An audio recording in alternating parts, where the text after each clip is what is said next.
24,000 kilometre चलाने के बाद VW X2 प्लस का असली चेहरा, क्या ये ओला एथर का सच में बाप है या सिर्फ पैसे की बर्बादी है। VW X2 plus 1 lakh kilometre journey का है आज मेरा 24वां वीडियो।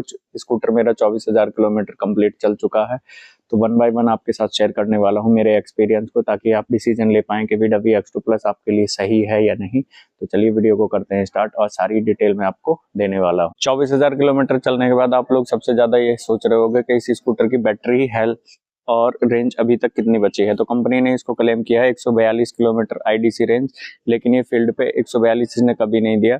फील्ड पे देती है 100 प्लस किलोमीटर, जो आप सभी अगर VW X2 ओनर हैं तो आप सभी को पता भी होगा।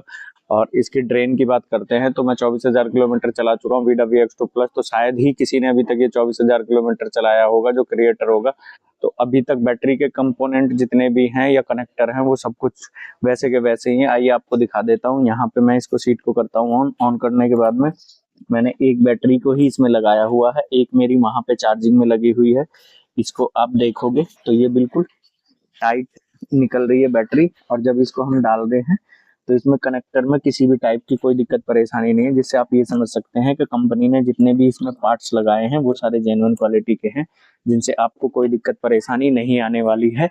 जो कि एक अच्छी कंपनी अपनी R&D में अच्छा काम करती है, जिससे वो ऐसे पार्ट्स यूज करती है जो लॉन्ग लाइफ चलने वाले हैं। तो बैटरी हेल्थ, रेंज और बैटरी के कनेक्टर से रिलेटेड इस स्कूटर में 24,000 किलोमीटर चलने के बाद अभी तक कोई भी दिक्कत परेशानी मैंने नहीं फेस करी है। बात करते हैं इसके सर्विस मेंटेनेंस की। तो जैसा सबको पता है कि VW X2 प्लस की 3 सर्विस जो है फ्री है, उसके बाद में चौथी सर्विस है वो 30,000 किलोमीटर पे है। तो 30,000 किलोमीटर जैसे ही मेरा स्कूटर चलेगा तभी मैं आपको बता पाऊंगा कि इसकी सर्विस कॉस्ट क्या लग रही है। अभी तक तो जो मेरी 3 सर्विस हुई है बिल्कुल फ्री हुई है, उसमें मुझे किसी भी टाइप का कोई रुपया नहीं देना पड़ा है।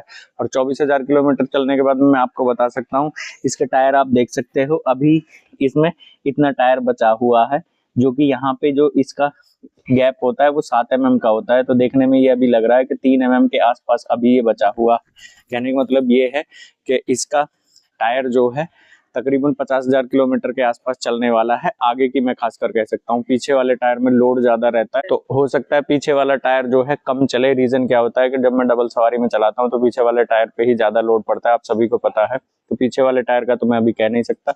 जैसे ही पीछे वाला टायर मेरा चेंज होगा मैं आपके साथ शेयर करूंगा कि कितने का है और कौन सी कंपनी का मैंने डलवाया अभी तक। लेकिन इसमें मेरे को टायर और सर्विस मेंटेनेंस में कोई खर्चा नहीं हुआ है। सिर्फ जो खर्चा हुआ है मुझे वो पीछे वाले ब्रेक शू में हुआ है, जो कि मेरा 1 टाइम चेंज हुआ है, और उसकी अभी तक मेरे पास जो कॉस्ट मेरी जेब से लगा है वो लगा है ओनली 175 रुपीज। तो आप आइडिया लगा सकते हैं कि अगर 175 रुपीज मेंटेनेंस में आपका स्कूटर 24,000 किलोमीटर चल रहा है और उसके बाद सिर्फ इलेक्ट्रिसिटी यूज कर रहा है, तो आप ये समझ सकते हैं कि स्कूटर कितना अच्छा है, जो आपकी जेब पे बिल्कुल खर्चा कम से कम डालने वाला है। और आप स्कूटर को परचेज करेंगे तो आपको चलाने में मजा आएगा और आपका दिमाग भी बिल्कुल रिलैक्स रहने वाला है। बिंदास स्कूटर को चार्ज करो और चलाओ, इससे ज्यादा आपको टेंशन परेशानी नहीं होने वाली है। और बाहर में फास्ट चार्जिंग नेटवर्क बहुत अच्छा है, आप बाहर का fast charging network free of cost use कर सकते हैं। बात करते हैं सर्विस सेंटर पे इस स्कूटर के पार्ट्स अवेलेबिलिटी के बारे में। तो देखो, जैसा कि आप सभी को पता है नया स्कूटर है, कंपनी बहुत ज्यादा पार्ट इसके नहीं रखती है। कौन से पार्ट नहीं रखते? मान लो अगर ये आपका डैमेज हो जाए तो इसको आपको जाके ऑर्डर में लिखवाना पड़ेगा और 10 से 15 दिन में ये अवेलेबल होगा। अगर इसका कोई भी टेक्निकल पार्ट है वो शोरूम पे गुड़गांव में अवेलेबल है, उसके लिए आपको वेटिंग की जरूरत नहीं है। जैसा कि मैंने एक बार और बताया, मेरे गियर बक्से की गरारी साउंड करने लग गई थी, तो वो सेम डे जाके जो है उन्होंने 2 घंटे में मुझे चेंज करके दे दिया था। तो जो पार्ट आपके स्कूटर की रनिंग से रिलेटेड है वो अवेलेबल है शोरूम पे, और ऐसे पार्ट हैं जो कि एसेसरीज का हिस्सा है, जैसे या बॉडी पैनल है, जैसे ये पैनल हो गया, ये पैनल हो गया, मडगार्ड हो गया, ये सब आपको अभी नहीं अवेलेबल मिलेगा। उसका मेन कारण यही है कि कब किस कस्टमर का क्या चीज खराब होगा ये कंपनी को नहीं पता होता है। तो इसी वजह से ये आपको ऑर्डर लगवाना पड़ेगा और 10 से 15 दिन में आपका ये सामान बड़ी इजीली आ जाता है। और जब वहां शोरूम पे ये सामान अवेलेबल हो जाता है तो आपके पास कॉल आ जाता है, फिर कभी भी जाके आप अपने उस पार्ट्स को डलवा सकते हैं। इस स्कूटर में परफॉर्मेंस से रिलेटेड कोई समस्या परेशानी मैंने अभी तक फेस नहीं करी है। अगर आपने करी हो तो मुझे कमेंट में बताना। मैं परफॉर्मेंस वाइज ये स्कूटर बहुत अच्छा है, मैंने वीडियो में भी आपको कई बार शेयर किया है। और इसका कंफर्टेबल सीट जो है वो आसानी से 2 लोगों के लिए बैठने के लिए पर्याप्त, और बीच में आप सामान भी रख सकते हो। और कभी ऐसा है कि आपको 3 लोगों के साथ कहीं जाना है तो बड़ी आसानी से जा सकते हो। तो परफॉर्मेंस के हिसाब से इस स्कूटर में कोई दिक्कत किसी भी टाइप की मुझे अभी तक फेस नहीं हुई है। और मैं ये गारंटी के साथ कह सकता हूँ कि जो भी VW X2 Plus को परचेज करेगा उसको भी परफॉर्मेंस से रिलेटेड किसी भी टाइप की कोई दिक्कत परेशानी नहीं होगी। और रही बात इसकी रेंज की, तो रेंज जैसा कि मैं इसको डेली चलाता हूँ राइड में ही डबल सवारी के साथ में, तो मैं वैसे प्रॉपर तो नहीं चेक करता हूँ। अगर आप कमेंट करोगे तो मैं इसका रेंज टेस्ट का वीडियो बना दूंगा, लेकिन मैं कोशिश करता हूँ कि ये स्कूटर डबल सवारी में भी 80, 85, 90 किलोमीटर बड़ी ही आसानी से दे देता है 100% बैटरी में। कई लोग कहते हैं इस स्कूटर की बॉडी में किसी टाइप का नॉइस है या नहीं है। देखो 24,000 किलोमीटर चल चुका है। बॉडी को देखोगे तो यहाँ पे ये प्लास्टिक है, ये आपको ऐसा जरूर लगता है, लेकिन प्लास्टिक होने के साथ साथ इसमें इतना गैप तो रहता ही, लेकिन किसी भी टाइप का नॉइस नहीं है इसमें। अगर आप इसे हाईवे पे चलाते हो तो थोड़ा नॉइस आता है। देखो ये है, यहाँ आपको इनके बारे में जानते हो, लीवर के बारे में, ये लूज हो जाते हैं। और जबकि ये स्कूटर 24,000 किलोमीटर चल चुका है तो इनका लूज होना लाजमी है। ये यहाँ पे कॉम्बी ब्रेक की वजह से ये जब इसको ऐसे करते हैं तो यहाँ पे कई बार अटक जाता है। इसके अलावा वैसे तो इसमें कोई दिक्कत परेशानी नहीं है।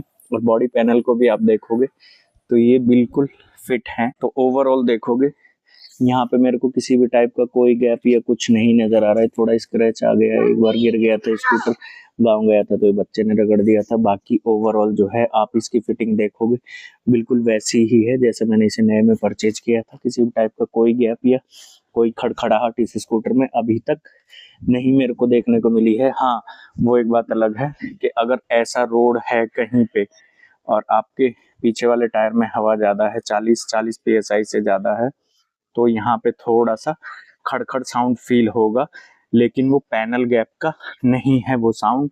वो ये ऐसे ऐसे खड़खड़ खड़खड़ करने लग जाते हैं, आप देखोगे ये साउंड ऐसे, तो ये आपको आवाज आएगी। नहीं तो इसके अलावा इसमें अभी तक कोई किसी भी तरीके का बॉडी साउंड नहीं है। आखिरी में मैं बस ये बताने वाला हूँ कि ये स्कूटर किन के लिए बेस्ट है।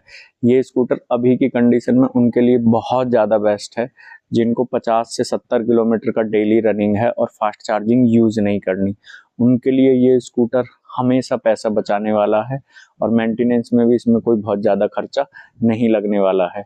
या फिर दूसरी कंडीशन में उनके लिए बेस्ट है जो रात को अपने घर में चार्ज करके इसे 100% यूज करने वाले हैं और एक टाइम फास्ट चार्जिंग नेटवर्क को यूज करने वाले हैं। उनके लिए भी ये स्कूटर बहुत अच्छा है। उनके लिए ये स्कूटर थोड़ा कम अच्छा है जो इसको रात की चार्जिंग यूज करने के साथ फर्स्ट आपको फास्ट चार्जिंग यूज करनी है और सेकंड फास्ट चार्जिंग यूज करनी है। उनके लिए मैं ये कह सकता हूँ 70% तक ठीक है अभी तक की कंडीशन में जितना मैंने इस स्कूटर को चलाया है। उनके लिए ये स्कूटर बिल्कुल भी अच्छा नहीं है जिनको दिन में 3 बार फास्ट चार्जिंग को यूज करना है। तो कहने का मतलब जो 200 किलोमीटर के आसपास इस स्कूटर को चलाने का सोच रहे हैं। 24,000 किलोमीटर के रिव्यू को करता हूँ मैं यहीं पे खत्म। वीडियो लगाओ आपको अच्छा तो वीडियो को करें लाइक, कमेंट और चैनल पे आए हो नए चैनल कर ले सब्सक्राइब। ऐसे ही अपना प्यार और सपोर्ट बनाए रखे। फिर मिलते हैं नेक्स्ट वीडियो में, तब तक के लिए बाय बाय।